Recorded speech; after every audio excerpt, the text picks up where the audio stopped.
Hey there, crypto enthusiasts. Welcome back to another exciting tutorial. Today, we're tackling how to transfer Tether from Binance to your Tangem wallet in 2025. If you're looking to secure your Tether, USDT, away from exchanges and into a hardware wallet like Tangem, you're in the right place. This process is straightforward, but always remember, we're dealing with real money, so double-check everything to avoid any mishaps. First things first, make sure you have a Binance account with some Tether in it and your Tangem wallet set up and ready. Tangem is a super secure hardware wallet, perfect for 2025's evolving crypto landscape. Let's dive into the steps. Step 1.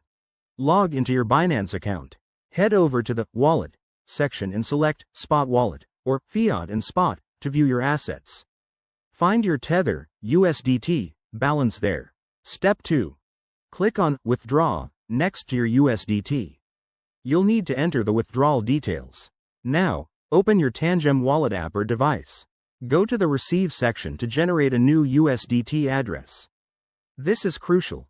Copy that address carefully to avoid errors. Step 3. Back in Binance, paste the Tangem wallet address into the Address field.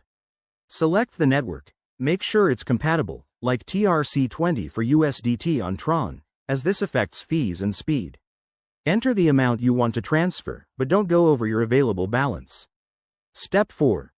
Review everything on the confirmation page. Check the address, amount, and fees. Once you're good, hit Confirm and complete any 2FA verification. Binance will process the transaction, which might take a few minutes to an hour depending on network congestion. Step 5. Head back to your Tangem wallet and refresh to see your Tether arrive. Voila! You've successfully moved your funds to a safer spot. A quick word of caution. Always use the correct network to prevent lost funds, and be aware of withdrawal fees, which can vary. In 2025, crypto regulations might have changed, so stay updated. There you have it, folks. Transferring Tether is easier than you think, and it puts you in control of your assets. If this helped, give it a thumbs up and subscribe for more crypto tips. See you in the next video. Stay secure out there.